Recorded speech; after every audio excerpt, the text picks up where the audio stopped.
원래 제가 권전사님한테 한 10시까지 해달라는 부탁을 받았습니다. 그러니까 10시 조금 길으면 하면 10분 정도 그렇게 갈 거니까 혹시 교회 왔다가 늦게 가면 남편한테 맞아서 죽을 분 있으면 가세요 그냥. 왜냐면 이게 순교할 정도로 중요한 거 아니니까.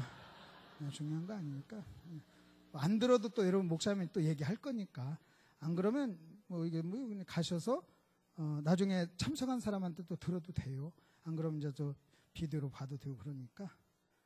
근데 그냥 순교할 정도는 안 맞고 그냥 살짝 맞을 정도면 참아보시고요. 자, 우리 날이면 날마다 하는 거 아니니까. 자, 우리 일과를 다시 한번 일과를 이렇게 한번 정리합니다. 이제 끊임없이 우리가 세미나하고 공부니까 일과에서는 이겁니다. 성령론은 사도행전을 가지고 정리하는 것이 아니라 뭘 가지고 정리해야 된다? 요한복음. 왜냐하면 요한복음은 성령의 가르침이고 사도행전은 성령의 역사다. 역사는 다양하기 때문에 그것을 교리화하는 것은 문제가 있다. 사도행전이 틀렸다 그 얘기가 아니에요. 사도행전은 사도행전대로 중요해요. 그러나 그걸 교리화하는 데는 문제다. 그래서 우리는 예수님의 성령론이 필요하다. 자, 예수님과 성령님은 똑같은 뭐다? 보혜사다. 같은 질의 보혜사예요. 그러면 성령은 왜 오셨느냐? 성령 오신 이유는 예수님이 하신 일을 바톤 터치 이어받기 위해서. 그래서 성령님은 오셔서 무슨 일을 하느냐? 가장 중요한 일은요 이겁니다. 예수님이 하신 일을 그대로 해요. 아멘. 어디서? 우리 안에서. 이 차이예요. 그러면 그것이 또 얼만큼 중요한가 하는 걸 좀 잠깐 좀 알려드릴게요. 제가 김치찌개를 잘 끓입니다. 제가 음식 솜씨가 있어요. 그래서 제가 제 아내보다 음식을 더 잘합니다. 제가 찌개를 끓이면 우리 아이들이 아빠가 끓였군 그래요. 벌써 맛을 한 숟갈 딱 먹고 아빠가 끓였군 그래요. 제가 그리고 청소도 잘하고 그다음 운전도 아주 제가 잘합니다. 운전도 너무 잘합니다. 운전도 잘하고 잘하는 게 많아요. 물론 못하는 것도 있지만 근데 제가 만약 우리 강 목사님이 저희 집에 오셔서 마침 목사님이 저희 집에 오셨을 때 우리 집사람이 바람 나가지고 밖으로 나가가지고 나 혼자 있어서 내가 우리 목사님께 맛있는 김치찌개를 제가 끓여서 대접을 해드렸어요. 하여튼 전무후무한 김치찌개를 잡수시고 만나는 사람마다 김덕신 목사는 김치찌개를 잘 끓여. 김치찌개, 김덕신 목사 김치찌개 하면요 기분이 나빠요 내가. 왜냐면 김치찌개를 제가 잘하지만 제가 최고로 잘하는 건 설교예요. 그리고 내가 가장 김덕신 목사의 주된 사역은 설교고 김치찌개는 마누라가 없을 때, 마누라가 아팠을 때, 마누라가 바람나서 나갔을 때 어떤 특별한 일이 있을 때 한 번씩 끓이는 거지. 그리고 김치찌개를 잘 끓이지만 더 잘하는 것은 설교라니까요. 근데 저분이요 만나는 사람한테 김치찌개 하면요 듣는 데가 기분이 나쁘다는 거예요. 마찬가지예요. 성령님이 어쩌다가 기적을 한번 베풀어 줬는데 그걸 경험하고 만나는 사람마다 기적 하면 성령님이 뭐라고 하냐면요, 야 이거 그건 어쩌다 한번 하고 매번 하는 거 깨닫게 해주는 건데 그건 알지도 못하고 하고 성령님이 가슴을 친다니까요. 아니 내 김치찌개를 먹고 김치찌개를 선전하고 얘기하고 말하고 하는 게 틀렸다는 얘기가 아니에요. 내가 잘한다니까요. 아니 성령이 기적을 일으키고 죽은 자도 살리고 안진뱅이도 일으키고 간암도 낫고 알아. 아니 그거 한다니까요. 성령이 누가 아는데요? 한다니까요. 어쩌다 한 번 한다니까요. 자주 하지 않는다니까요. 그리고 성령은요 그것보다 더 중요한 일이 있다니까요. 그리고 매번 한다면요 병원이 왜 필요해요? 그런 게 아니라니까요. 그러니까 바로 제가 목사라면 설교를 잘해야지 김치찌개를 잘 끓여서 되겠어요? 그리고 아무리 내가 김치찌개를 잘 끓인다고 할지라도 만나는 사람마다 김덕신 목사는 김치찌개를 잘 끓여! 이러면 되냐는 거예요. 목사를 빼든지. 그러니까 이게 지금 성령론의 가장 중요한 문제. 제가 이렇게 얘기하니까 성령 기적도 일으키고 안진뱅이 뭐하고 기적 누가 그걸 얘기 안 해요. 그렇게 지금 수준 낮은 얘기를 지금 하자는 얘기가 아닙니다. 지금 이런 얘기를 하는데 사도행전과 요한복음의 차이를 설명하는 사람이 그걸 내가 구분 못하겠어요? 그 정도로 시시한 거래요? 그 얘기 하는 게 아니에요. 아까 말씀드렸잖아요. 김치찌개도 잘하고 운전도 잘한다니까요. 그것만 잘합니까? 싸움도 잘해요. 근데 설교를 가장 잘한다고. 그리고 목사가 설교를 가장 잘해야지. 그리고 이 소문을 사람 만나 이걸 좀 누가 얘기를 해줘야죠. 성령님이 그렇다는 거예요. 성령님의 가장 주된 일이 뭐냐는 거예요. 성령님이 우리 안에 오셔서 정말 주된 일이 뭐냐? 하나님의 말씀을 가지고 하나님의 영광을 드러내고 주님을 증거하는 것, 주님을 드러내고 높이는 것, 이것이 성령님이 하시는 일이다 하는 것이 지금 예수님의 성령론의 가장 중요한 골자다. 그 개념만 하나 일과에서 딱 그냥 캐치하시라는 거예요. 그래서 뭐 이렇게 얘기하니까 뭐 김덕순 목사는 기적도 안 믿는가 봐. 우리 그런 시시한 얘기, 그건 김치찌개 그렇게 생각을 하시죠. 아멘. 자, 그리고 이제 2관 한번 넘어가 보십시다. 오순절. 오순절. 여러분요, 오순절 이것을 이해하지 못하면요 성령론 이해 못합니다. 그래서 오순절을 이해를 해야 됩니다. 오순절이 뭐냐? 오순절, 여러분 오순절 이해하면요 진짜 우리가 끝나는 겁니다. 재밌는 것은 여러분 이겁니다. 성령 하나님이나 성자 예수님이나 똑같은 방법으로 이 땅에 오셨어요. 이 쉽게 얘기하면 무슨 얘기냐면요 이겁니다. 성자 예수님도 구약에 탄생할 것을 미리 예언하고 예언대로 탄생이 됐어요. 말씀대로, 예언대로. 성령 하나님도 구약에 오신다고 강림한다고 예언이 됐다가 여러분 그대로 오순절에 오셨어요. 자, 때가 참에 예수님이 오셨어요.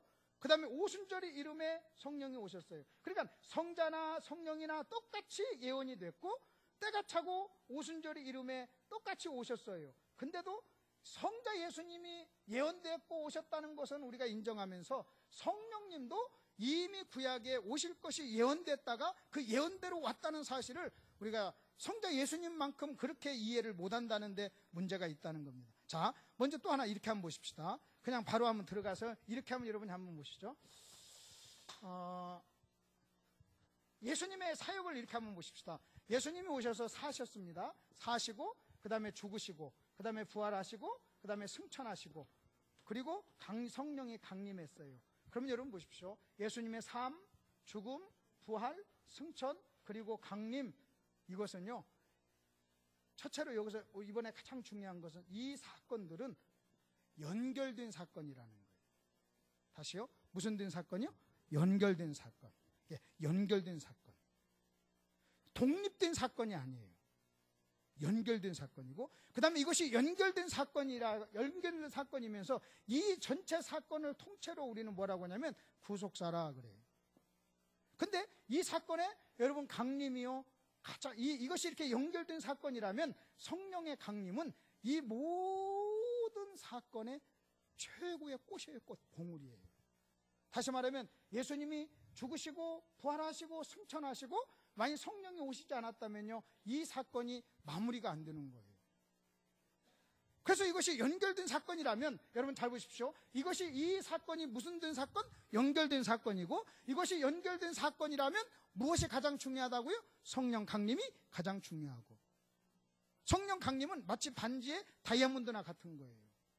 만약 성령 강림이 없었다면 여러분 이 사건은 마무리가 안 되는 거예요. 그래서 성령 강림이고 그 다음에 여러분 이것이 연결된 사건이요 이게 강림이 가장 중요한 거라면 오순절 성령 강림은 역사적 단위적 사건이라는 거예요. 역사적으로 지금 오순절 똑같은 오순절 같은 여러분 그때 그 당시에 똑같은 일이 일어나는 것이 아니라 이것은요 역사적으로 예수님의 십자가의 죽음이 단위적인 사건이듯이 여러분 오순절 사건도 이례적 사건이라는 거예요. 아멘. 자, 그 다음에 여러분 또 한번 봅시다. 그러면 이 성령 강림, 그러면 왜 이렇게 성령 강림이 중요하냐? 여러분 구약과 신약의 차이, 구약과 신약의 성령의 역사의 차이가 뭐냐면요 구약에서는요 성령이 왔다가 떠나요. 왔다가 떠나요. 무슨 특별한 일 때문에 왔다가 함께 하시고 일을 마치고 떠납니다. 그래서 다윗이 죄를 짓고 나서 성령을 거두지 말아달라고 막 기도를 합니다. 그게 구약적인 기도예요. 근데 신약에서는요 그렇지 않아요. 그러면 구약에서는요 여러분 성령 오순절 성령의 강림이 있기 전까지는요 성령이 인간의 안에 이 안에 들어올 수 있어요 없어요? 없어요. 왜 없는 줄 아십니까? 죄가 해결되지 않았어요. 여러분 성령은 하나님은 거룩한 분이에요. 죄가 있는 곳에 성령이 함께 있을 수 없어요. 그래서 여러분 오순절 전에 우리의 죄가 해결되기 전에는 성령이 우리 안에 오실 수가 없어요. 함께 했다 일 끝나면 떠나시고, 함께 했다 일 떠나면, 이게 구약적인 성령의 역사였어요. 근데 오순절 이후로는 성령이 우리 안에 오셨어요. 왜 안에 오신 줄 아십니까? 예수님이 십자가에 죽으시고 부활하시고 승천하심으로 여러분 우리의 모든 죄가 용서가 되고 해결이 돼서 이제는 성령 하나님이 우리 안에 들어올 수 있는 합법적인 근거가 마련이 된 거예요. 이제는 성령이 내 안에 오실 수 있도록 우리 속에 죄가 해결이 된 거예요. 예수님이 십자가에서 우리 죄를 해결했어요. 그래서 성령이 우리 안에 오실 수 있는 합법적인 근거를 마련하신 거예요. 여러분, 거룩하신 성령이 여러분 죄가 있는 곳에 들어올 수 없었다는 거예요.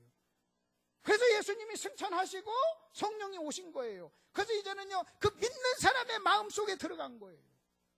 여러분 안에 성령이 오셨다는 것은요, 여러분의 죄가 해결됐다고 하는 증거예요. 여러분의 죄가 해결되지 않았다면요, 거룩하신 하나님이 죄 있는 여러분 속에 들어갈 수가 없는 거예요. 우리가 예수를 믿음으로 내 죄가 해결돼서 성령 하나님, 거룩한 하나님이요, 내 안에 들어올 수 있는 합법적인 근거가 마련이 됐다는 거예요. 그래서 이 하나님이 우리 안에 들어와서 나를 성전 삼고 내 안에 들어오시려고 하는 이것은요, 창세전부터 계획된 하나님의 계획이었던 거예요. 자, 여러분, 결혼보다 중요한 건 결혼 반지예요. 결혼이 의미가 있을 때 결혼 반지가 의미가 있죠.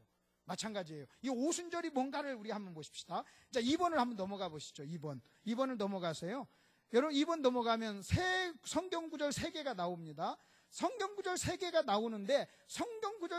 나오는데 공통점이 뭐가 있어요? 뭐가 있습니까? 자, 처음입니다. 볼지어다 내가 내 아버지의 약속하신 것을, 약속입니다. 그 다음에 봅시다. 사도와 같이 모이사 저에게 분부하여 가라사대 예루살렘을 떠나지 말고 내게 들은 바 아버지의 뭐라고 해요? 약속하신 것. 그 다음에 하나님 오른손으로 예수를 높이심에 그가 뭐한 것? 약속하신. 그래서 성령은요, 약속대로 오셨어요. 약속대로. 그래서 거기 세 구절에 가장 중요한 단어는요, 약속입니다. 성령과 약속입니다.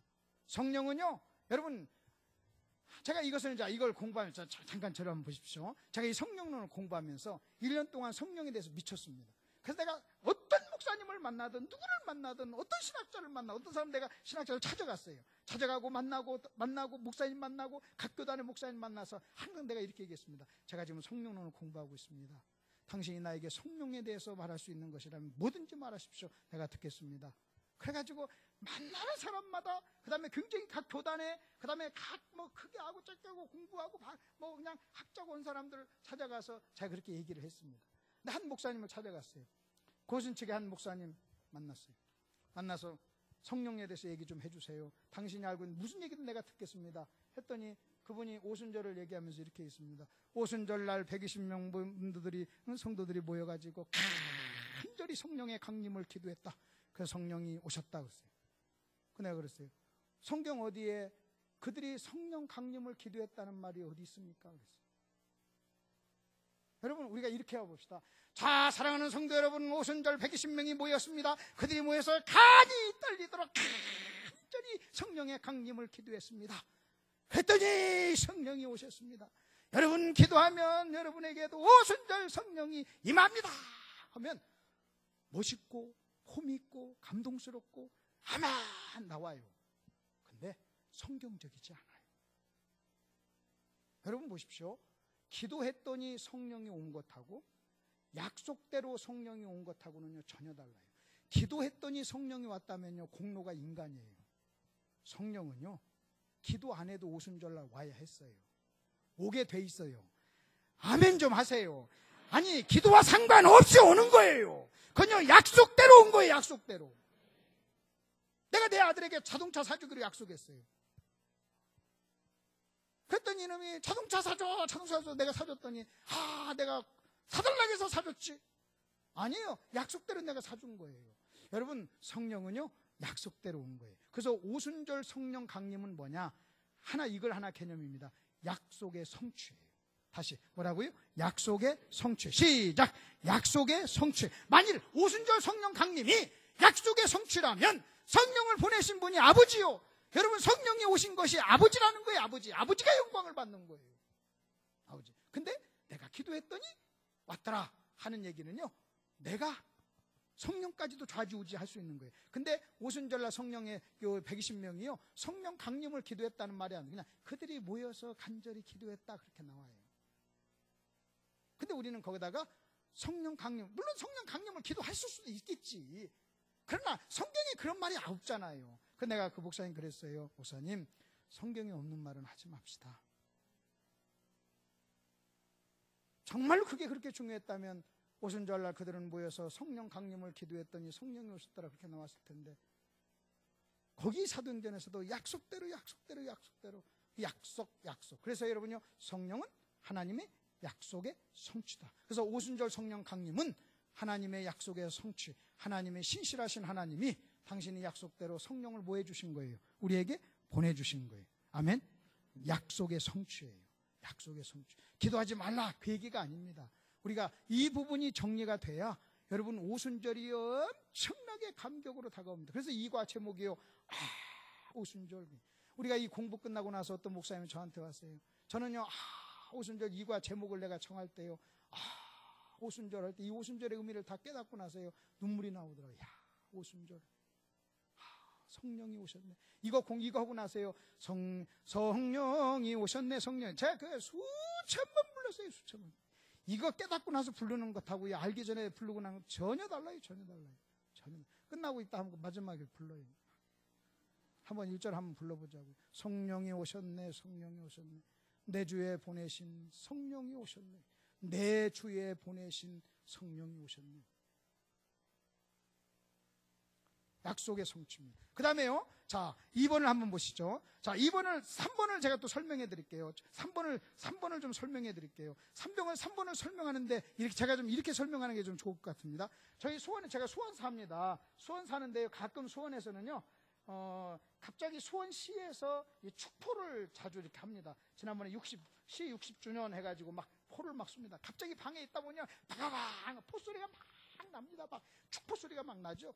그러면요 깜짝 놀래요. 왜냐하면 수원만 해도 북에서 쏘면 미사일이 떨어지잖아요. 여러분 좋은 동네 사셔요. 수원만도 사정 거리 안에 있다고요. 포소리가 나면요 깜짝 놀라가지고 우리 밖을 봅니다. 포소리. 그러면 내가 왜 보는 줄 아십니까? 포소리를 확인하려고 보는 게 아니에요. 포소리는 이미 확인이 됐어요. 귀에 들렸으니까. 포소리를 보려고 하는 것이 아니라 그 소리의 정체 혹은 의미를 보려고 하는 거예요. 소리가 무슨 소리냐는 거예요. 저 소리가 무슨 소리냐. 그 문 딱 열고 가서 보면요, 그냥 그 팔도산 앞에 막 불꽃놀이, 아하, 시에서 축포 쐈구나 하고 와서 다시 고스톱을 치는 거예요. 그렇잖아요. 아니 축포 지금 내 고스톱 끝발라도록 지금 축포를 쏴주는데 계속 쳐야지. 근데 콧소리가 나서 딱 봤더니 미사일이야. 북에서 쏜 거야. 고스톱 칠까요? 도망갈까요? 빨리요. 똑같은 소리라도 그 소리의 뭐에 따라서, 의미에 따라서, 소리의 정체에 따라서 우리 행동이 같아요, 틀려요? 달라요. 여러분 굉장히 중요합니다. 달라요. 자, 또 한번 보십시다. 제가 사단장입니다. 사무실에 있는데요, 갑자기 정문에서 총소리가 들렸어요. 총소리 5발 두바바방 소리 들렸어요. 그럼 내가요 바로 직통으로 전화로 내가 때릴 거 아닙니까? 야 무슨 소리야? 뭐야? 그랬더니 포천 사는 놈이, 예 사단장님 총소리가 5발 들렸습니다. 이게 대답입니까? 예 총소리 5발입니다. 그럼 야 이 새끼야, 그냥 그거 물었었나? 그게 저기 쏜 거야? 네가 5발 타냐 뭐야? 그 총소리의 의미가 뭐야? 이거 묻는 거잖아요. 마찬가지로 총소리가 들렸듯이, 축포 소리가 들렸듯이 오순절날 3가지 사건이 들렸어요. 하나가 뭐냐? 불의 혀 같은 것, 방언, 그리고 뭡니까? 3가지가, 여러분 3가지가 그 오순절날 임한 거예요. 여러분 오순절날 3가지가 임한 거예요. 오순절날 3가지가 임했을 때 여러분 보십시오. 사도행전 2장을 한번 보세요. 성경을 한번 여러분 펴보십시오. 성경을 펴시고요. 성경을 펴시고 사도행전 2장입니다. 호련히 하늘로부터 급하고 강한 바람 같은 소리가 있었고, 그 다음에 불의 혀같이 갈라지는 것이 보였고, 그 다음에 방언이 있었어요. 소리가 있었고 보였고 방언이 있었어요. 세 가지. 근데 여러분 이 세 가지는요, 마치 저기 정문에서 들리는 총소리 같이, 여러분 내가 안방에 있을 때 포소리 같은 소리가 들린 거나 마찬가지예요. 그때 사람들이요 뭐라고 하는 줄 아십니까? 야, 이게 뭐야? 그랬어요. 이게 뭐야? 그러면서 사람들이 뭐라고 해석했냐면, 여러분 이 총소리가 중요한 게 아니에요. 포소리가 중요한 거 아니에요. 이 소리에 대한 뭐가 중요한 거예요? 해석이 중요한 거예요. 의미가 중요한 거예요. 근데 사람들이 뭐라고 했냐면 술 취했다 그런 거예요. 술 취했다 그런 거예요. 사람들이 술 취했다고 해석을 했어요. 그랬더니 바울이 뭐라고 하는 줄 아십니까? 바울은 뭐라고 해석했는가 보십시오. 지금 때가 삼시니까 너희 생각같이 이 사람들이 취한 게 아니다 그랬어요. 그러면서 이는 그래요. 여러분 3번의 성경 구절 보십시오. 때가 제3시니 너희 생각같이 이 사람들이 취한 것이 아니라, 지금 베드로가 오순절날 일어났던 세 가지 기적에 대해서 해석을 하고 있는 거예요. 설명을 하고 있는 거예요. 그 의미를 설명하는 거예요. 여러분 잘 들으십시오. 여러분 오순절날 일어났던 똑같은 방언, 똑같은 거 보이는 거, 똑같이 들리는 거, 그게 중요한 게 아니에요. 그건 포소리라니까요. 총소리라니까요. 근데 그 소리가 갖는 의미가 뭐냐는 거예요. 그래서 베드로가 그걸 설명을 합니다. 이는 뭐라고 합니까? 이는 곧 선지자 요엘로 말씀하신 것이니 일러스되 그랬어요. 그러니까 여러분 지금 베드로는 뭐라고 해석하는 줄 아십니까? 이 세 가지 사건을 요엘에게 약속하신 것이 뭐가 됐다는 거예요? 응했다는 거예요. 그러니까 이것을 가리켜서 베드로는 뭐라고 지금 설명하고 있냐면, 그 세 가지 사건을 통해서 이것은 요엘로 약속하신 것이 응했다. 그러면 예언의 성취, 이렇게 얘기하는 거예요. 그래서 여러분 오순절 성령 강림은요, 자 2번으로 볼 때는 뭐의 성취? 약속의 성취예요. 그 다음에 지금 베드로는 오순절 일어났던 세 가지 사건을 뭐라고 해석합니까? 예언의 응함, 예언이 응했다는 거예요. 예언이 응했다는 거예요. 그러면 무슨 예언이 응한 겁니까? 그럼 예언이 응했다고 하면서 요엘로 예언한 것이 나옵니다. 여러분 성경 보십시오. 사도행전 2장을 다시 한번 보세요. 여러분 16절 보십시오. 이는 곧 선지자 요엘로 말씀하신 것이니 일러스되 하나님이 가라사대 말세 내가 내 영으로 모든 육체에 부어주리니 너희의 자녀들은 예언할 것이요 너희 젊은이들은 환상을 보고 너희 늙은이가 꿈을 꾸리라. 여러분 보십시오. 자 거기 보세요. 자녀들이 예언하고 젊은이가 환상을 보고 늙은이가 꿈을 꾼다. 여러분 이 예언이 뭐 했다는 거예요? 이 예언이 뭐가 됐다는 거예요? 응했다고, 이루어졌다는 거예요. 근데 실제 막상 오순절날 일어난 것은 그 요엘의 예언과 딱 떨어집니까? 안 떨어집니까? 안 떨어져요. 예언, 늙은이가, 여러분 거기 보십시오. 요엘서에서는 이렇게 얘기했어요. 자녀들이 예언하고 젊은이가 환상 보고 늙은이가 꿈꾼다고 그랬어요. 근데 막상 오순절날은 무슨 일이 일어났어요? 방언이 있고 그 다음 뭐가 일어났어요? 불에 보이고 들렸잖아요. 그러면 딱 똑같은 예언이 일어났어요? 안 일어났어요? 안 일어났어요. 그렇게 똑같은 사건, 예언이 일어나지 않았지만 베드로는 지금 요엘의 예언이 응했다고 얘기를 하는 거예요. 그러면 요엘의 예언의 의미가 뭐예요? 여러분 이것이 뭐예요? 요엘의 예언의 의미가 뭐예요? 성령이 뭐 한다는 거예요? 오신다는 거예요. 그러니까 결국 지금 베드로가 뭐라고 하냐면 구약 성경의 요엘로 예언한 성령이 오신다는 그 예언이 뭐가 됐다는 거예요? 지금 응답됐다 그 말이에요. 자 여러분 보십시오. 여기 총소리가 났습니다.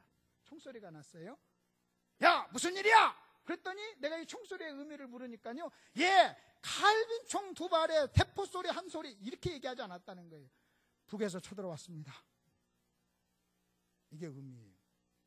뭐 총소리든 포소리든 아니면 뭐 기관포 소리든 뭐 그것이 문제가 아니라, 미사일 소리 뭐 그런 것이 문제가 아니라 북에서 쳐들어왔습니다. 전쟁이 일어났습니다. 넘어왔습니다. 이거예요. 그러면 여기서도 지금 똑같은 예언이 일어나지 않았는데도 베드로는요 대뜸 딱 보고 뭐라고 하는 줄 아십니까?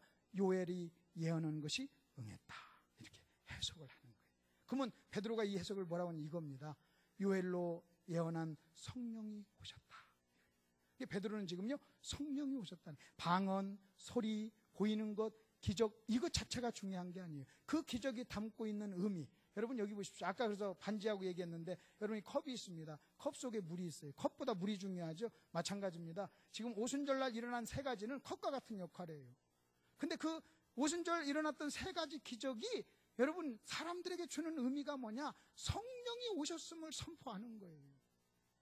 그러니까 그 기적 자체가 중요한 게 아니에요. 여러분 그 기적이 오늘 또다시 똑같은 기적이 일어나야 된다. 여러분 이게 중요한 게 아니에요. 지금 요엘이 예언한 것과 베드로가 말하는 것이 똑같은 기적이 아니었는데도 베드로는요 같은 사건이라고 얘기하는 거예요. 아멘? 여러분 보십시오. 어떤 사람이 와가지고 나한테 와가지고요 목사님 하나님은 살아계십니다 하고 막 울어요. 울면서 하나님은 살아계십니다. 근데 또 한 여자로 와가지고 막 희덕거리면서 웃으면서 목사님 하나님이 살아계십니다 호호호 그래. 둘 다 성령이 임한 거예요. 아 이건 미쳤고 이건 안 미쳤구나 이 얘기가 아니에요. 여러분 성령이 임했을 때 이 사람에게는 울음으로 이 사람에게는 웃음으로 나타났지만 그러나 내가 딱 보니까 아하 성령이 임했구만. 아이고 성령이 역사하네. 내가 그렇게 해석해야지. 웃었으니까 너는 성령이 맺고 울었으니까 너는 미쳤다. 이게 아니라는 거예요. 여기서도 지금 하는 말이 그 말이에요. 그래서 결국은 지금 무슨 얘기냐. 여기서 지금 하는 말이 베드로는 오순절을 어떻게 해석하고 있느냐. 여러분 오순절은 무슨 의미가 있느냐. 하나는 약속의 성취요. 그 다음에 하나는요 예언에 응했다는 거예요. 요엘로 인한 예언에 응함. 예언이 성취됐다. 예언이 응했다 하는 것이 오순절의 의미입니다. 아멘. 자 그리고 4번을 한번 보시죠. 4번을 보시면요 오순절이 또 하나 사건이 오순절이 주는 또 하나의 사건이 있습니다. 오순절이 또 하나 주는 우리에게 사건이 있는데 그게 뭐냐. 여러분 거기 보십시오. 새 영을 너희 속에 두어 내 새 마음을 너희에게 주되 너희 육신의 굳은 마음을 제하고 부드러운 마음을 줄 것이며 또 내 신을 너희 속에 두어 너희로 내 율례를 행하게 하리니 너희가 내 규례를 지켜 행할지니라. 여러분 육신이 연약하여 할 수 없는 것을 하나님은 하시나니 여러분 성령을 통해서 율법을 이루어지게 한다는 거예요. 율법의 요구를 이루어지게 한다. 여러분 결국 성령이 왜 오셨느냐는 거예요. 오순절 성령 강림의 의미가 뭐냐는 거예요. 이겁니다. 하나는 약속의 성취요 하나는 예언의 응함이요 또 하나는요 이겁니다. 모세 율법의 종결이에요. 모세 율법의 신학적인 의미예요. 모세 율법의 종결. 이제는 더 이상 우리는 모세 율법에 근거한 삶이 아니라 새 언약의 시대. 이제는 내 영을 너희 속에 두어 너희로 율법을 이루는 삶을 사는 거예요. 내 힘이 아니라 성령의 능력으로. 여러분 이겁니다. 나중에 계속 공부하겠지만 이겁니다. 여러분 잘 보십시오. 우리는 율법을 지킬 수 있는 능력이 있어요 없어요? 없어요. 선을 행하고자 하는 소원이 있으나 능력은 없어요. 그걸 아시는 거예요. 하나님이 아셔가지고요 여러분 하나님이 성령이 내 안에 오셨어요. 내 안에 오셔가지고 내 힘으로 내 능력으로 이룰 수 없는 율법을 여러분 그 모세 율법을 이제는 성령의 능력으로 뭐하게 하는 겁니까? 이루어지게 하는 삶을 사는 거예요. 그래서 이제는 더 이상은요 모세 율법 시대에는 끝났다는 거예요. 성령이 오심으로 여러분 성령이 오심으로 새로운 시대가 도래됐어요. 그것을 새 언약이라고 그래요. 새 언약. 그래서 모세율 신학적인 의미예요. 여러분 오순절의 신학적인 의미는 모세 율법의 종결 이겁니다. 모세 율법의 종결. 이제는 더 이상 내 능력으로 율법을 지키려고 하는 시대는 끝난 거예요. 이제는요 성령의 능력으로 율법을 이루어지는 삶을 사는 새 언약의 시대에 우리는 살고 있는 거예요. 아멘. 그것이요 오순절을 기점으로 성령이 우리 안에 오신 것을 기점으로 이건요 너무너무 놀라운 거예요. 내 힘으로 내 능력으로 할 수 없는 모세 율법, 할 수 없는 그 율법을 이제는 성령의 능력으로 그것을 행할 수 있는 능력을 성령이 내 안에서 주시는 거예요. 내 안에 주시는 거예요. 여러분 우리가 하나님으로부터 받은 가장 놀라운 선물이요 성령님이에요. 자, 그 다음에 한번 보시죠. 그 다음에 5번을 한번 보시죠. 5번. 너희는 유대인이나 헬라인이나 종이나 자유자나 남자나 여자나 다 그리스도 예수 안에서 하나다 그랬어요. 성령의 하나 되게 하신 것. 귀 있는 자는 성령이 교회들에게 하는 말을 들을지니라 그랬어요. 결국 여러분 5번에서는 뭐냐 이겁니다. 새로운 시대의 도래입니다. 새로운 시대가 교회 시대입니다. 여러분 거기 보십시오. 거기 유대인이나 헬라인이나 종이나 자유자나 남자나 여자나. 여러분 유대인들은요 3가지 금지가 있었다고 하잖아요. 이방인으로 태어나지 않고 유대인으로 태어난 것, 그 다음에 종으로 태어나지 않고 자유인으로 태어난 것, 여러분 여자로 태어나지 않고 남자로 태어난 것. 근데 이 교회라고 하는 새로운 공동체는요 여러분 이 모든 벽을 다 허물어 버렸어요. 그래서 유대인과 헬라인, 종과 자유자, 남자와 여자 이 모든 이 담을 헐어버리고 새로운 공동체가 교회라는 공동체를 탄생하게 한 거예요. 그게 성령이에요. 그래서 성령, 오순절 성령이 우리에게 주는 또 하나의 의미는 뭐냐? 새로운 교회 시대의 시작이에요. 새로운 시대의 시작. 그래서 오순절이 원래 오순절이 이스라엘의 독립을 기념하는 어떤 절기란 말이에요. 구약에서요. 율법을 받고 50일 지르면서 그 마찬가지로 신약적으로 본다면 이제는 오순절날 성령이 임함으로 교회 시대가 시작되고 여러분 새로운 시대가 시작되는 그 시작을 우리에게 알리는 겁니다. 그래서 이런 의미가 있습니다. 자, 약속의 성취, 그 다음에 예언의 응함, 그리고 모세 율법의 종결. 이제는 더 이상 내 능력으로 율법을 지키려고 하는 시대는 이제는 지나갔다는 거예요. 성령의 능력으로 새 언약, 성령, 그리고 새로운 시대, 교회 시대. 이것이요 오순절이 저와 여러분에게 주는 신학적인 의미입니다. 그러니 여러분 오순절날 오순절이 이런 기가 막힌 의미가 있는데 이런 것은 다 제껴놓고 방언, 헌해, 안내 이것 가지고 떠들면요 미치는 거예요. 정말 미치는 거예요. 여러분 방언할 수도 있고 안 할 수도 있어요. 뭐 소리 들릴 수도 있고 그것이 중요한 게 아니잖아요. 지금 그게 중요한 게 아니잖아요. 도대체 오순절이 무슨 의미가 있냐는 거예요. 여러분 오순절이 오늘 나에게 무슨 의미가 있냐는 거예요. 여러분 그 오순절이 오늘 나에게 내 능력으로는 율법을 지킬 수 없는데 나는 마음에 소원은 있지만 무능해가지고 지킬 수 없는데 그것을 지키도록 이루어지게 하기 위해서 내 안에 오셔서 나에게 능력을 주신다. 그러니 여러분 내가 원수를 사랑하고 용서하는 거 다 내 능력으로 하는 거 아닙니다. 아멘? 여러분 이 자리에 와서 앉아있고 여러분이 지금 이 설교가 이해가 되는 것이 여러분 이게 지금 내 정신으로 되는 겁니까? 지금 제가 여러분 앞에 와서 이렇게 막 2시간 3시간 막 떠들고 설교하는 것이 이게 지금 내 실력으로 되는 것입니까? 여러분 이 시간이 지금 지루하지 않고 여러분 졸리지 않고 저녁도 안 먹었는데 그냥 12시까지 했으면 좋겠다 그런 생각이 드는 게 이게 지금 내 정신이에요. 내 정신. 그거 아니에요. 성령이 여러분에게서 성령이 떠나보세요. 여러분에게 성령이 떠나면요 여러분 우리에게서 성령이 떠나면요 짐승이 되는 거예요. 짐승이 되는 거예요. 여러분 절대로 세상 사람들 성령이 없는 사람들은요 시간이 흘러도 좋아지질 않아요. 아무리 괜찮은 사람도 시간이 흐르면요 더 짐승 같아지는 거예요. 근데 우리는요 똑같이 세상을 사는데 여러분 예수 잘 믿고 잘 하면요 시간이 흘러가면 멋있어지잖아요. 그게 우리 힘입니까?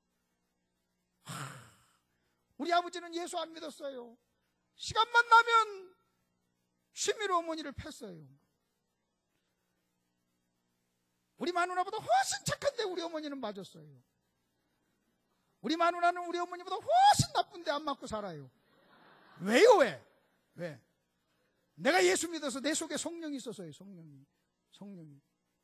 여러분처럼 똑똑한 사람이 남편에게 순종하는 것이 맨정신으로 되는 겁니까? 그 남편에게 순종하는 게 그거 안 되는 거예요. 성령이 도와주니까 되는 거예요. 절대로 자연적인 본성은요 덤비게 돼 있어요.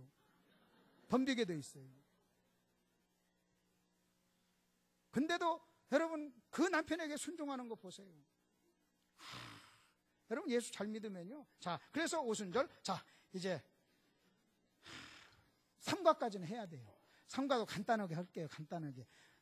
2시간 떠들 수 있지만 또 2시간짜리도 5분에도 할 수 있는 거니까 삼과까지 연결을 해가지고 여러분이 삼과까지 딱 정리를 해야 1과 2과 3과가 딱 아울러서 2과하고 3과하고 연결해서 한번 보십시다. 3과도 굉장히 중요하니까 여러분 이렇게 큰 그림만 제가 알려드릴게요. 여러분 이미 뭐 다 기본 배경이 있으니까요. 딱 기본적인 것만 얘기하면 딱 정리가 바로 될 겁니다. 오순절도요 시시하게 우리가 뭐 방언이니 뭐 기적이니 그런 거 자꾸 얘기하지 마세요. 그것 중요하지만 그것의 의미가 뭐냐는 거예요. 의미가.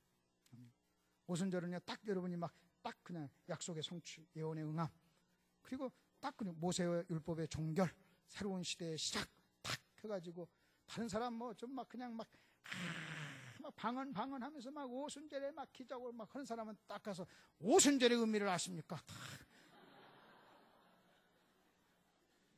그대가 오순절의 의미를 안다면 그렇게 시시한 얘기 할 거냐? 그런 얘기. 그렇게 시시한 얘기. 저는요, 그거 굉장히 시시한 얘기예요. 지금 제 의미를, 오순절의 의미를 제가 간단하게 하고 좀 시간이 뭐하니까 이렇게 넘어갔지만요, 이걸 한 2시간씩 깊게 여러분 이걸 가지고 정리하잖아요. 그러면요, 오순절 하면요 진짜 눈물이 나요. 진짜 여러분이 오순절 하면서 성령이 오셨네 할 때 아무런 감동 없이 오셨나 보다 뭐 그렇게 여러분이 한다면 여러분 성령 다시 진짜 기독교인의 어떤 삶을 모르는 겁니다. 성령.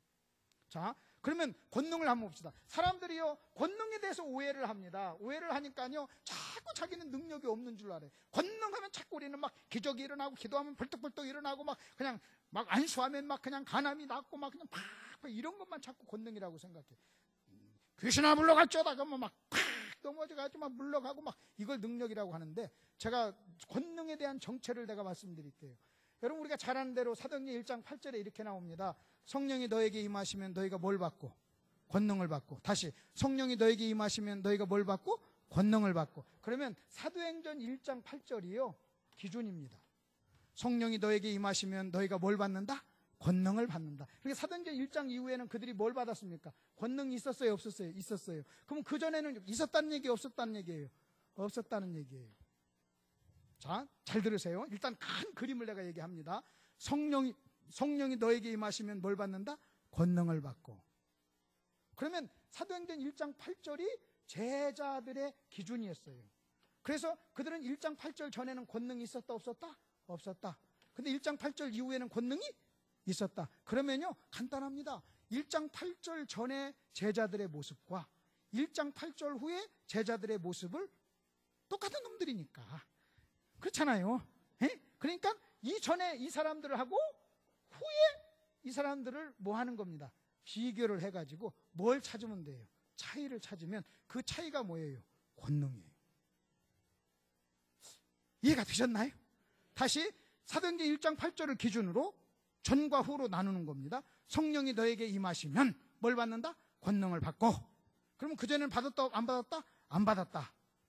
그러면요 1장 8절 전과 후를 딱 비교해서 1장 전과 후를 비교해가지고 뭘 찾으라고요? 차이가 뭐의 비밀이에요? 권능의 비밀이에요. 자, 일단 이 큰 그림 이해가 됐죠? 그러면 또 하나 보십시다. 그러면 차이가 아니었던 것이 있어요. 차이가 아니었던 것 중에 하나 여러분 이겁니다. 오순절 전에도 그 사람들은요 귀신 쫓아냈어요? 안 쫓아냈어요? 대답해보세요. 귀신 쫓아냈어요? 안 쫓아냈어요? 쫓아냈어요. 병 나았어요? 안 나았어요? 나았어요. 기적이 일어났어요? 안 일어났어요? 일어났어요. 그러니까 그것은 절대적 기준이 아니에요. 그것은요 오순절 전에도 했고 뭐예요? 후에도 했고. 아멘? 여러분 전에도 했고 권능 받기 전에도 했고 권능 받고 난 후에도 했고 1장 8절 전에도 했고 1장 8절 후에도 했다면 그게 무슨 기준입니까?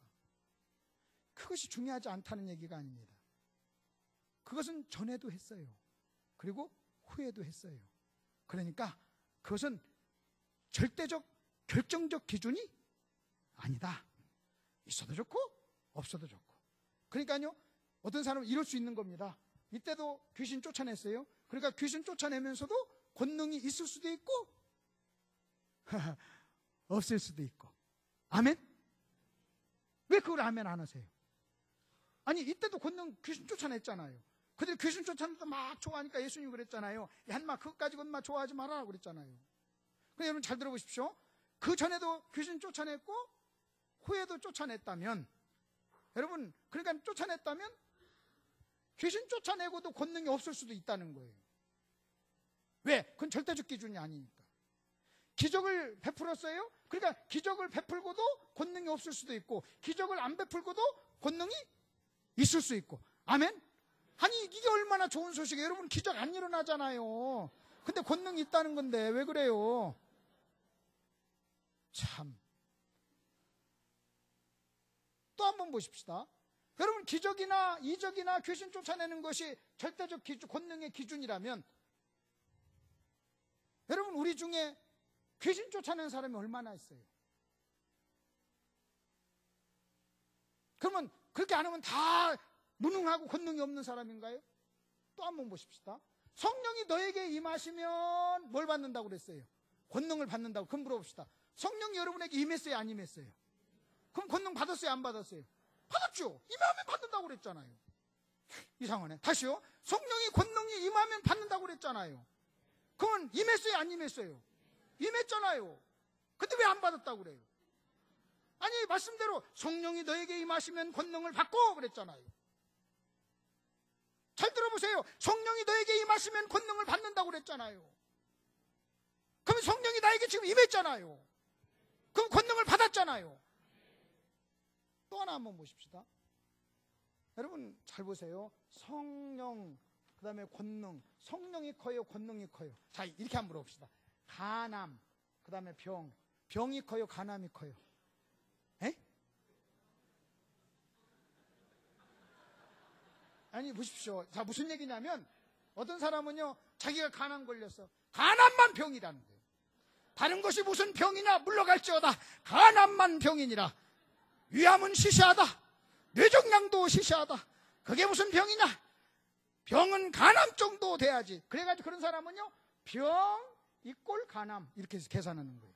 근데 뭐냐면요, 병이라고 하는 큰 그림 안에 뭐가 있는 겁니까? 간암이 있는 거예요. 위암도 있고 다른 여러 가지가 있는 거예요. 그러니까 뭐가 더 큰 겁니까? 병이 더 크잖아요. 그럼 마찬가지로 성령과 권능 중에 성령이 큽니까? 권능이 큽니까? 정말로? 성령이 커요? 권능이 커요?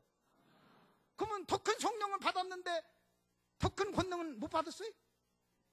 이상하잖아요? 여러분은요, 권능보다 성령을 쉽게 받아. 아니, 정말로 엄청난 큰 성령은 받았다고 하면서, 그러면 권능은 받았습니까? 권능은 못 받았습니다. 이게 무슨 겸손인 줄 알고, 저는요, 권능은 못 받았어요. 성령은 받았죠. 근데 권능은 못 받았어요. 주여, 성령보다 큰 권능을 주시옵소서. 미치요. 이해가 되셨나요? 이것을 좀 더 쉽게 얘기할게요. 어머니가 있어요. 어머니. 그 어머니가요, 김치를 잘 담은 거예요. 어머니 인격이에요. 김치 능력이에요. 권능은요, 여러분, 권능은 능력이에요. 성령은 인격이고요. 어머니가 김치를 너무나 잘 담은 거예요. 여러분이 시집 갔어요. 그래서 와가지고 어머니 김치 좀 담아주세요. 어머니 김치 좀 담아주세요. 어머니 김치 좀 담아주세요. 그래서 어머니한테는 관심이 없고 김치한테만 관심이 있어요. 그러면요, 어머니가요, 성질 나가지고요, 김치 안 담궈줘요. 근데 김치 담가달라고 하지 않고 그냥, 어머니 저희 집에 오세요. 어머니 왔어요. 어머니 감사합니다. 수고하시죠. 드세요. 그래서 어머니한테 잘해주면요, 어머니가 김치 담궈줘야 안 담궈줘요? 담궈주죠. 그럼 또 한번 봅시다. 어머니가 올 때 김치 담그는 실력은 집에다 친정에다 놓고 어머니만 옵니까? 김치도 같이 옵니까? 아니, 왜 웃어요? 여러분이 지금 신앙생활을 그렇게 한다고요. 어머니와 김치 담그는 능력을 뗄 수 있어요, 없어요? 칼로 잘라요? 그러면 어머니가, 아이고 전현이 나보다 김치를 좋아하니까 김치 담그는 능력은 놓고 나만 가자. 어머니 김치 좀 담가주세요. 김치 담그는 능력은 놓고 왔다. 그럽니까? 자, 제가 목사님들께 한번 여쭤봤어요. 성령의 권능할 때 목사님들이요, 너무나 성령보다 권능에 더 관심이 많아요. 악한 겁니다. 마치 어머니보다 김치에 더 관심이 많은 거예요. 어머니보다 김치에 더 관심이 많으면요, 어머니를 이용하는 거예요. 여러분요, 김치 담그는 것은요, 신경 안 써도 돼요. 애기 봐주고 김치 담궈주고 청소해주고 어머니가 하는 그것은요, 신경 안 써도, 그냥 어머니 사랑하고 존경하고 어머니한테 잘해주면요, 어머니가 와서 김치도 담궈주고 애기도 봐주고 청소도 해주고 설거지도 해주고 빨래도 해주고 다 해준다니까요. 근데 목사인 우리가요, 어떤 때는 양심적으로 제가 한번 물어봤어요. 솔직히 성령의 권능을 주시옵소서 이렇게 합니까? 성령의 권능을 주세요 이렇게 합니까? 솔직히요, 제가요, 진실하게 정확하게 거짓말 없이 말씀을 딱 공부하니까요, 여러분 권능은요, 여러분은요 구할 것도 없어요. 어쩌면요, 이건요 아무것도 아니에요. 성령에 비하면요. 여러분이 성령님 사랑하고 성령님 존중하고 성령님 기뻐하고 성령님과 교제하고 성령님을 기쁘게 하잖아요. 그러면요, 어머니가 김치 담가주듯이 여러분 그건 나머지 그것은요 성령이 도와주는 것은요 그건 아무것도 아닌 거예요. 근데 솔직히요 우리가요 양심적으로 너무나 이쪽에 더 많이 신경을 써요. 권능.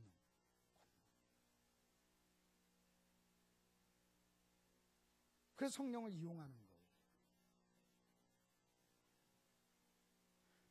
어머니하고 김치 담그는 거 딱 그렇게 하면 설명해 보면요 정확하게 이해가 돼요. 누가 나 이용하려고 하면 나 기분 나빠요. 정말로. 어떤 때는요 나를 통해서 이 부흥일을 부탁하면서 이걸 이용해 가지고 어떤 것을 어떤 속의 어떤 목적을 달성하려는 것이 보이잖아요. 그러면 저 하다가 그냥 중간에 가고 싶어요. 그리고 그렇게 해서 나를 부르면요 내가 일부러 안 갑니다. 그럼 나도 벌써 알잖아요.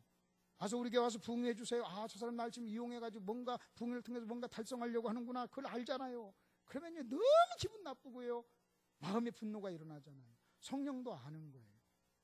여러분 성령이 너에게 임하면 너희가 권능을 받고 그랬잖아요. 성령이 너에게 임하면 너희가 권능을 받고. 그러면 그 당시 그 사람들이 멋있어서 능력이 있어서 실력이 있어서 공부를 많이 해서 성경을 많이 알아서 뭐 그들이 뭐 대단한 사람이었나요? 그들은요 무서워가지고 유대인 무서워가지고요 그들은 성령이 오순절 임하기 전에 부활한 주님을 만나고 난 다음에도 유대인들을 무서워하고 다른 바리새인들을 무서워가지고 숨어서 도망다녔던 사람들이에요. 병신처럼 그냥 도망다니고 막 그랬던 사람들이에요. 두려워하고 부활한 주님을 만나고 난 다음에도 그랬던 거예요. 근데도 성령은요 그들에게 왔고 그들의 능력. 근데 우리는 자꾸 무슨 생각하냐면요 내가 성령의 권능을 받으려면 나에게 어떤 자격과 조건이 갖춰져야 된다고 자꾸 생각을 하는 거예요. 그리고 성령과 능력을 자꾸 띄어서 생각을 하는 거예요. 그리고 더 나아가서는요 성령보다 권능을 더 자꾸 추구하는 거예요. 그러니까요 기본이 굉장히 엄청나게 잘못된 거예요. 이해가 되시죠? 이해가 되시죠? 그러면 도대체 그럼 뭐냐? 다시 빨리 한번 보십시다.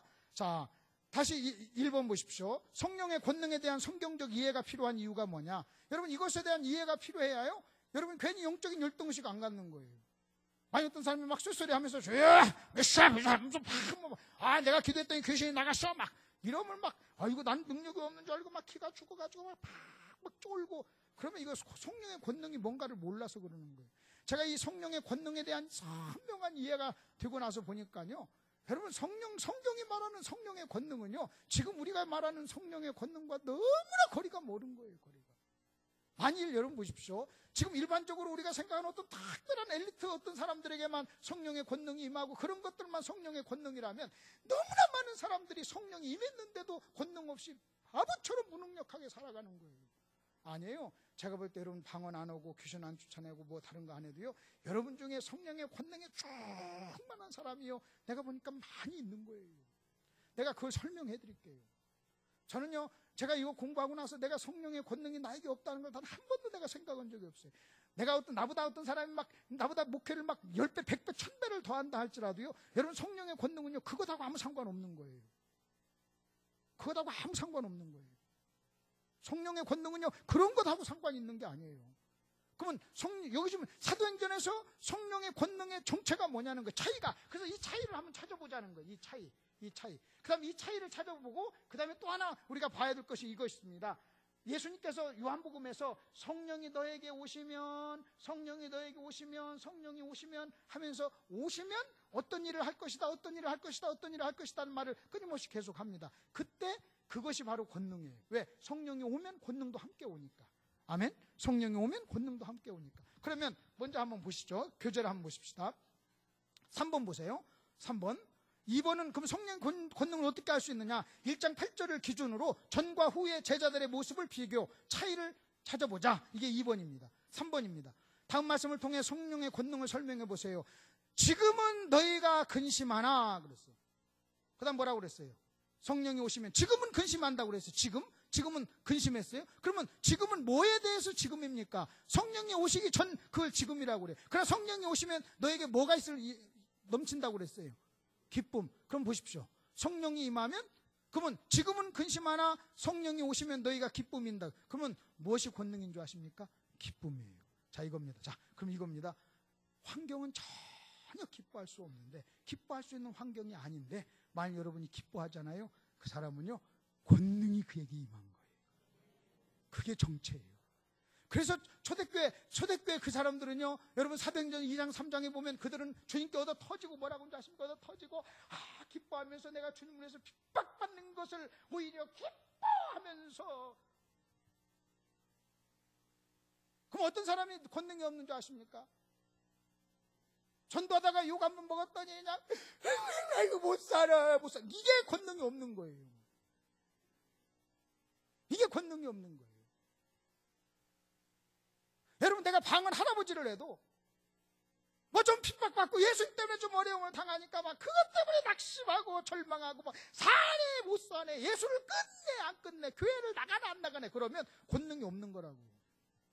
핍박을 해도 그냥 방긋방긋 웃어. 도대체 무슨 기뻐할 수 있는 환경이 아닌데도 기뻐해. 뭐가 임한 겁니까? 방언 안 해도 그게 뭐예요? 권능이에요. 그랬잖아요. 지금은 너희가 근심하나 뭐라고요? 너에게 기쁨이 충만하리라. 뭐가 오면? 성령이 오시면. 그래서 그들은요, 성령이 오고 나서 정말 기뻐했잖아요. 여러분, 그 조건을 따지면 지금 우리가요, 초대교회 사도행전 2장 3장의 제자들보다 훨씬 더 조건이 좋지만 기뻐하지 못하잖아요. 근데 그 당시 그 사람들은요, 초대교회 사람들은 자기가 주님 때문에 어려움 당하는 걸 기뻐하면서 당했어요. 근데 우리는요, 주님 때는 좀 당하면요, 상처받았다고 그래요. 그러면서 치유해야 된다고 그래요. 성경에 치유라는 단어가 없습니다. 여러분, 성경에 치유라는 단어가 어디 있습니까? 상처라는 단어가 어디 있습니까? 초대교회 성령 충만했을 때는요, 상처받은 것을 특권이요, 기쁨이요, 상처받은 것을, 예수님 때문에 상처받은 것을요, 오히려 자랑, 기쁨, 특권으로 알고, 그것 때문에 그들은요, 내가 하나님의 사람이다 하면서 그렇게 살았던 거예요. 근데 우리는 모아놓고 뭐라고 하는지 아십니까? 여러분 상처받으셨죠? 치유받으세요. 그래요. 잘 보십시오. 성경은, 여러분 잘 보세요. 성경은 어떤 것을 죄라고 그래요. 근데 지금 우리 교회는 어떻게 하냐, 그걸 죄라고 얘기하지 않고 병이라고 그래요. 근데 죄와 병이라고 하는 진단이 틀려요. 여러분, 병이라고 얘기하면요, 위로받아야 되고, 병이라고 얘기하면 치료받아야 돼요. 죄라고 얘기하면요, 회개해야 돼요. 지금 회개가 사라진 이유가요, 자꾸 우리는요, 병하면요, 우리는 병균 때문이고 다른 어떤 조건 때문에 그렇게 된 거예요. 근데 성경 그렇게 말하지 않아요. 우리가 뭘 잘못하면요, 성경은요, 그걸 병이라고 말하지 않고 죄라고 얘기해요. 그리고 회개하라고 그래요. 그리고 책임이 누구한테 있다는 거예요? 나한테. 그래서 회개하라고. 근데 지금 심리학에서는 뭐라고 하는지 아십니까? 병이라고 얘기하고, 책임이 너 아닌 다른 아버지나 환경이 있다고 얘기하고, 치료받으라고 그래요. 너는 회개해야 될 사람이 아니라 위로받아야 될 사람이라고 그래요. 진단이 틀려요. 진단. 여러분 보십시오. 만일 지금 같은 교회 분위기가 만일 사도행전 2장에 갖다 놓으면요, 그 초대교회 성도들은 다 와서 치유 세미나 참석하셔야 돼요. 왜? 매일 가가지고 깨지고 왔으니까, 상처받고 왔으니까. 근데 성경이 없는 그런 것들이 자꾸 교회 안에 들어와요. 여러분요, 제가 여러분 목사님을 아니까 내가 이런 말해요. 이런 말 아무 교회나 가서 하면요, 다음 주에 치유 세미나 있는 교회에서 이런 말 해보세요. 난리 나지. 좋아요. 그럴 수도 있어요. 그러나 우리가 알자는 거예요. 어떤 단어 하나를 쓰느냐 안 쓰느냐가요, 굉장히 중요해요. 그걸 죄라고 얘기하느냐, 병이라고 얘기하느냐, 회개하라고 하는 거냐, 치유받아야 된다, 이거 하나 따라서요, 전혀 사상이 달라지는 거예요. 사상이. 그 단어, 그 표현들은요, 우리의 사상을 담는 그릇이기 때문에 그래요. 저는요, 될 수 있으면 성공이라는 단어 안 쓰려고 그래요. 저는 될 수 있으면 치유라는 말 안 쓰려고 그래요. 될 수 있으면 병이라는 말 안 쓰려고 그래요. 그리고 죄라고 얘기하고, 그리고 회개하자고 얘기하고. 아멘. 초대교회는요, 오히려 기뻐했어요. 기뻐해. 자, 그 다음에 또 한번 보십시오. 자, 이날 안식 후 첫날 저녁 때 제자들이 유대인들을 두려워하여, 여러분 요한복음 20장 19절은요 부활한 주님을 만나고 난 후입니다. 오순절 전이에요. 근데도 그들은 뭐 했습니까? 유대인들을 뭐 했습니까? 두려워했습니다. 근데 사도행전 5장 4절 1장 8절 읽고 난 다음에 이름을 위하여 능력받는 일에 합당한 자로 여기심을 기뻐하면서, 능력받는 것을, 내가 주를 위해서 능력받다니 오히려 기뻐하면서 미쳐버린 게 미친 거예요. 오늘날 만일 진짜 이렇게 제대로 믿는 사람이 있다면 저 사람 이상하다고 얘기할 거예요. 만일 이런 사람이 교회에 있다면 정말 이상하다고 얘기할 거예요. 정상 이상한 게 됐고요, 비정상이 정상이 됐어요. 왜? 비정상이 너무나 많다 보니까. 그래서 그래서 마태복음 7장에 뭐라고 하는지 아십니까? 그날에 많은 사람들이 나더러 이르되 그랬어요. 많은 사람들이 내가 너를 모른다 그랬어요. 너무나 많은 사람들이 잘못된 길로 갔는데 너무나 많다 보니까요, 그게 정도가 된 것처럼 착각한 거예요. 착각한 거예요. 착각한 거예요. 자, 그리고 그 다음에 한번 보시죠. 그 다음에 여러분 사도행전 어디를 한번, 이렇게 그들이 유대인들을 두려워했습니다. 유대인들을 두려워했는데 사도행전 4장을 한번 찾아보세요. 사도행전 4장을 한번 찾아보십시오. 제가 조금만 더 할게요. 마무리 마저 한번 하십시다. 4장 5절을 보십시오.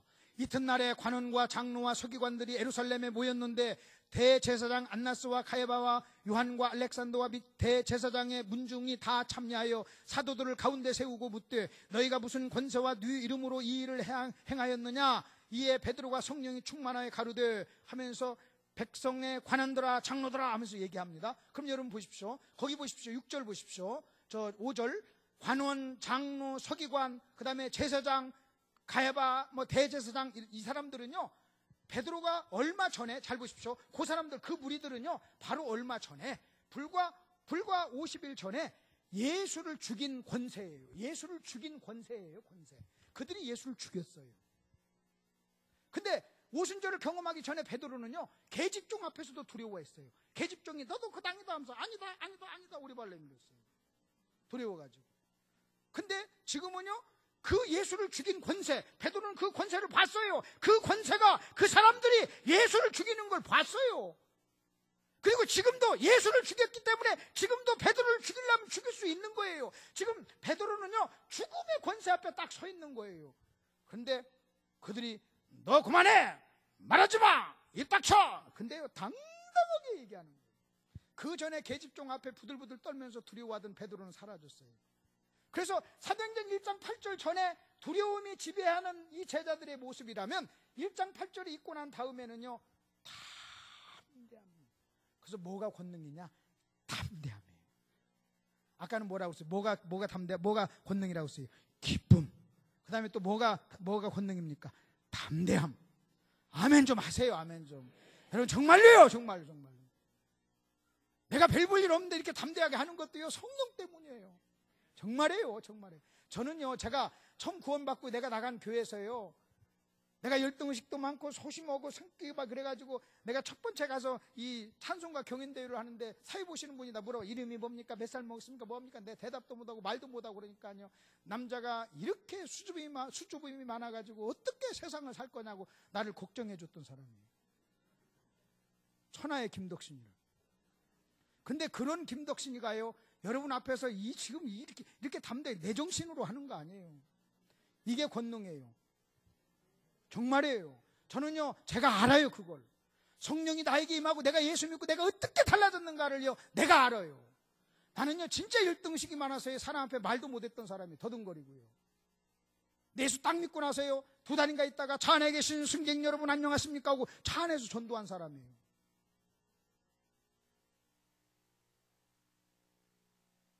여러분, 이 제자들 보세요. 전부 다 염려하고 두려워하고 부들부들 떨고 계집종 앞에서도 부들부들 떨면서 배신하고 그랬던 사람들, 유대인들을 두려워해서 숨었던 사람들, 그 죽음의 권세 앞에서 숨고 그랬던 사람들이요, 성령이 딱 임했어요. 기도해서 받은 거 아니에요. 성령이 딱 임하고 나니까요, 저 죽음의 권세 앞에서도요, 무슨 소리냐, 내 말을 들어라 하면서 말을 하는 거예요. 그리고 뭐라고 또 얘기하는 줄 아십니까? 잘 보십시오. 또 하나 성령의 권능이 뭐냐는 거예요. 또 하나 성령의 권능이 뭐냐? 베드로가요, 여러분 12절, 베드로 13절을 보십시오. 저희가 베드로와 요한의 기탄 없이 말함을 보고 그 본래 학문 없는 범인으로 알았다가 그랬어요. 또 하나 성령의 권능이 임하고 나서 제자들이 달라진 게 있어요. 저를 좀 보십시오. 제가 설명해요. 여러분 성경 봐도 잘 몰라요. 저를 보십시오. 아니, 제가 좀 설명을 해줘야. 자, 보십시오. 이 베드로랑 제자들은요, 성령이 임하기 전에는 예수님의 말씀을요, 전혀 이해를 못했어요. 우리가 아까 얘기했잖아요. 이해를 못했어요. 모욕시켜달라고 했다가 정말 이해를 못했습니다. 그 예수님 잡히시기 전날 저녁까지도 이해를 못했어요.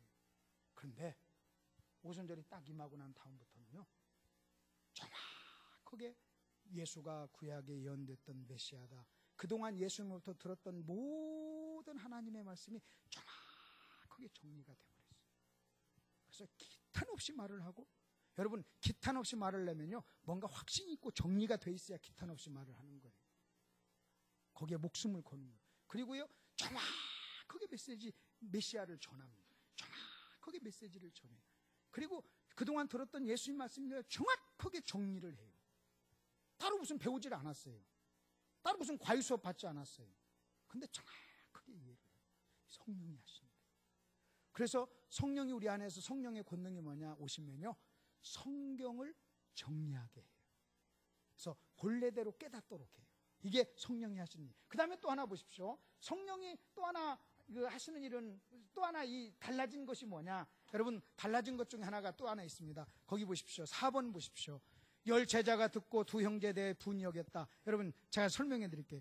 요한복음 마태복음 20장에 보면요 그 어머니가 자기 두 아들을 오른쪽 왼쪽 세우게 한다니까 10명이 분노했어요. 그 10명이 분노했다는 것은요 10명이 다 그 자리를 자기들이 원했다는 거예요. 그러니까 이들은요, 여러분 그들은요 예수님이 십자가에 달리시기 전날까지 그들은 예루살렘을 올라가면서까지 그들은요 기저귀를 했어요. 경쟁하고 시기했어요. 경쟁하고 시기했어요. 제자들이 경쟁하고 시기하고 경쟁하고 시기하고, 그 다음에 남이 다른 제자가 올라간다니까 분노하고 그 다음에 뚜껑 열리고 막 경쟁하고 시기하고 싸우고 다투고, 길에서 또 다투고, 누가 크냐 다투고, 네가 크냐 내가 크냐 다투고, 누가 자리 차지할까 다투고. 근데 성령이 딱 임하고 권능이 임하고 난 다음부터 베드로와 요한이 싸웠다는 말이 없어요. 둘이요 경쟁이 사라져버렸어요. 여러분 성령의 권능이에요. 여러분 성령의 권능이에요. 근데 우리는요 마귀가요 자꾸 이 교계에 이런 어떤 본질적인 성령의 권능을 얘기하지 않고 자꾸 중요하지 않은 지엽적인 어떤 그런 것 가지고 자꾸 권능의 정치, 그게 다 권능의 다라고 자꾸 생각하는 거예요. 근데 제가 성경을 쭉 보면서 사도행전 1장 8절 전과 후의 제자들의 모습을 쫙 비교해 보니까요 그 차이가요 극명하게 차이가 나는 것이 있어요. 근심, 기쁨, 두려움, 담대함, 그 다음에 성경에 대한 무지, 성경에 대한 이해, 그 다음에 분노한다는 것은 자기를 증거하는 거예요. 자기를 증거하고 자기를 높여. 근데 딱 오순절을 경험하고 나서 사람들이 베드로를 주목하니까, 여러분 성전 미문에 앉은 안진뱅이를 고치니까 막 자기를 주목하니까 너희가 어찌하여 나를 주목하느냐, 마치 내 능력으로 이런 일을 한 것처럼 너희가 왜 나를 주목해, 하나님이 하셨지 하면서 그들을 막 책망해요. 전혀 달라졌어요. 전혀. 자기의 어떤 그런 영광 거의 관심이 없어요. 그전에는요 두려워가지고 막 도망다녔던 사람이 이제는요 주님 때문에 고난당하는 그것을 막 특권으로 생각하면서 완전히 바뀌어졌어요. 완전히 바뀌어요. 자, 그리고 나서 한번 보십시오. 나중에는 또 하나 결정적인 차이가 하나 있습니다. 5절 보십시오. 보혜사 곧 아버지께서 내 이름으로 보내실 성령 그가 너희에게 모든 것을 가르치고 내가 너에게 말한 모든 것을 생각나게 한다 그랬어요. 생각나서 정리하게 해주는 거예요. 저희가 베드로와 요한이 기탄 없이 말함을 보고 그랬죠. 그 다음에 진리의 성령이 오시면 그가 나를 증거할 것이요 그랬어요. 우리가 보고 들은 것을 말하지 아니할 수 없도다. 근데 아까 그랬어요. 뭐라고 그랬어요? 자, 이제 1장 8절을 보십시다. 사도행전 1장 8절 우리가 암송하는 거. 성령이 너에게 임하시면 너희가 권능을 받고 어떻게 된다고 그랬어요? 사마리아 땅 끝까지 이르러 너희가 내 뭐가 된다고요? 증인이 된다. 증인이 된다는 것은요 주님은 뭐 한다는 거예요? 드러낸다는 거예요. 재밌잖아요? 잘 보십시오. 이겁니다. 성령이 오시잖아요. 권능이 임했잖아요. 권능이 임한 제자들에게 가장 두드러진 특징이 뭐였냐면요 주님을 뭐 하는 거예요? 증거하는 거예요. 주님을 뭐 하는 거예요? 증거. 여러분 잘 들어오십시오. 여러분이 전도를 나갑니다. 전도를 해보신 분은 알 거예요. 전도를 나가고 주님을 증거한 사람들은 알 거예요. 여러분이 전도를 나가죠? 꼭 전도 열매가 있고 전도가 돼서 중요한 게 아니에요. 신기한 것은요 전도를 나가면 성령 충만해져요. 전도해본 사람만 알아요. 증거한 사람만 알아요. 그러면 왜 전도를 나가고 여러분이 예수를 증거하면 왜 성령으로 충만해진 줄 아십니까? 성령이 우리 속에서 뭐하 그 일을 하기를 원하시는 거예요. 그래서 저는요 여러분이 나가서 전도 나가서 한 명도 전도를 못한다 할지라도요 전도를 해야 돼요. 왜? 내 충만을 위해서. 여러분이요 주님을 증거하지 않으면 않을수록요 여러분 성령은요 여러분 저와 여러분에게 같이 역사를 안 해요. 성령은요, 오로지 성령의 소원은 딱 하나밖에 없어요. 주님을 증거하는 거. 자, 그러면 다시 사도행전 1장 8절을 다시 한번 정리합시다. 성령이 너에게 임하시면 너희가 뭘 받고? 권능을 받고 내 뭐가 되리라? 증인. 주님의 증인이 된다고 그랬어요. 그럼 여러분 보십시오. 이겁니다. 성령은요, 성령도 주님을 뭐 하는 것이 소원이에요? 주님을 증거하는 거. 근데 성령이 어떻게 그 일을 하느냐? 성령은요, 주님의 영광을 드러내는 거예요. 주님을 드러내는 것이 소원이에요. 근데 성령은 어떻게 그 일을 하느냐? 사람을 통해서 해요. 자, 다시. 성령이 오면 너희가 성령이 누구를 드러낸다고? 내 영광을, 나를 증거한다 그랬어요. 근데 성령은요, 성령 스스로가, 당신 혼자 주님을 증거하는 것이 아니라 성령은 누구를 통해서? 사람을 통해서. 그래서 성령이요, 저와 여러분 안에 왔어요. 저와 여러분 안에 온 여러 가지 이유가 있어요. 그 중에 하나가 뭔 줄 아십니까? 여러분을 통해서 주님을 증거하고 싶은 거예요.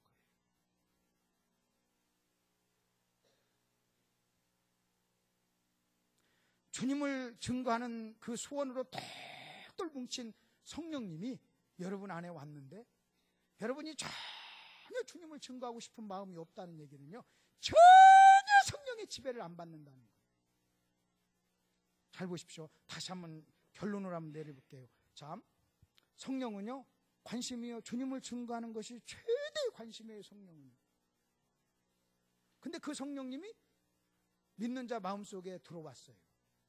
근데도 만일 내가요, 전혀 주님을 증거하지 않고 있다면 성령이 안 계시든지, 차라리 성령이 안 계셔야 돼요. 근데 성령이 계신데도 만일 전혀 주님을 증거할 그런 내색도, 흔적도, 모습도, 몸부림도 없다면요, 미안하지만요, 진짜 자기중심적인 사람. 이건요, 여러분이 윤리적으로 문제가 없다고 그냥 넘어갈 일이 아니에요. 만일 그렇게 주님을 증거하길 소원하는 성령이 내 안에 와 계신데도 내가 전혀 주님을 증거할 그런 움직임과 흔적과 몸부림이 하나도 없다는 얘기는요, 그 성령이 나한테 전혀 영향을 못 미친다는 거예요. 차라리 안 계신다면 좋을 텐데, 계신데도 영향을 못 미친다는 것은요, 내가 지금 악랄하게 성령을 대적하고 있다는 거예요. 반면에 여러분이 누군가 만나서 주님을 증거하고 싶고 드러내고 싶고 주님을 말하고 싶다면요, 성령이 여러분을 지금 지배하고 있는 거예요.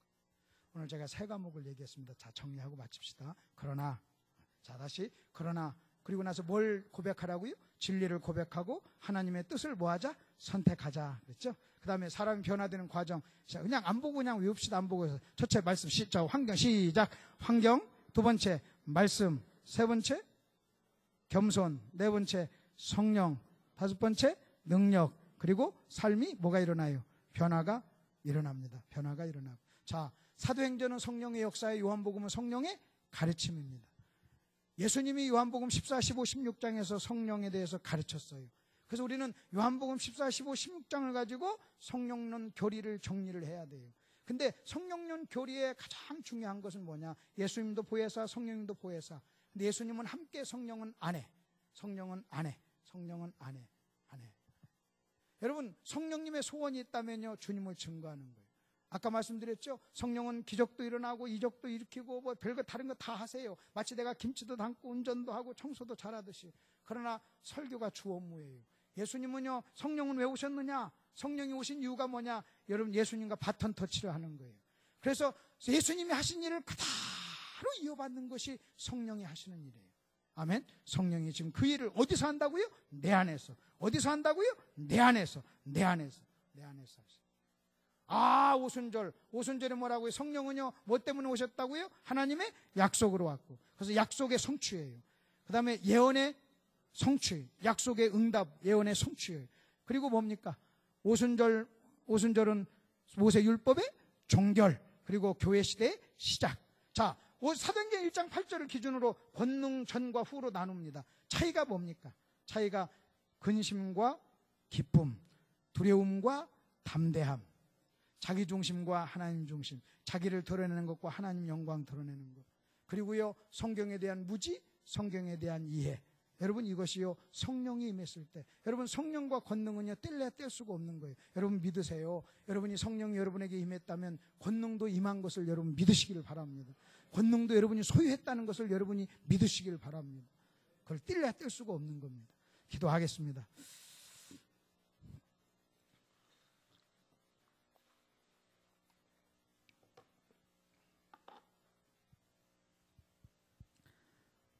하나님 아버지, 은혜를 감사합니다. 저희들을 귀한 자리에 불러주셔서 성령님에 대해서 가르쳐 주시니 감사합니다. 주님을 그렇게 드러내고자 하며 주님을 증거하고 주님의 영광을 위하여 사무친 소원을 가진 성령님이 우리 안에 있는데도 하나님 아버지, 내가 주님을 드러내기를 원치 않고 내가 주님을 드러내지 못하고 있다면 하나님 아버지, 이것은 너무한 일입니다. 심각한 일입니다. 엄청난 일입니다. 내가 도덕윤리적으로 아무런 문제가 없다 할지라도 아버지 하나님, 그 성령님이 내 안에 있을진데 그 성령님이 나에게 영향을 미치지 못하고 전혀 영향을 미치지 못하고 있다는 것입니다. 하나님 아버지, 이 현실을 보게 해주시고 이 사실을 보게 해주시고 이것 때문에 우리가 주님 앞에 무릎을 꿇을 수 있도록 주님 도와주시옵소서. 저희들에게 말씀해 주시옵소서. 성령님, 오순절 성령이 우리 안에 오셔서 새로운 시대가 아버지 하나님, 새 언약의 시대, 이제는 아버지 하나님 내 안에서 예수님이 하셨던 그 일을 내 안에서 지금도 일하신 착한 일을 시작하신 이가 너희 안에 계신 예수 그리스도. 하나님 아버지, 이런 말씀들이 우리에게 충격으로 다가올 수 있도록 저희들 그렇게 인도하여 주시옵소서. 예수님 이름으로 기도하옵나이다. 아멘.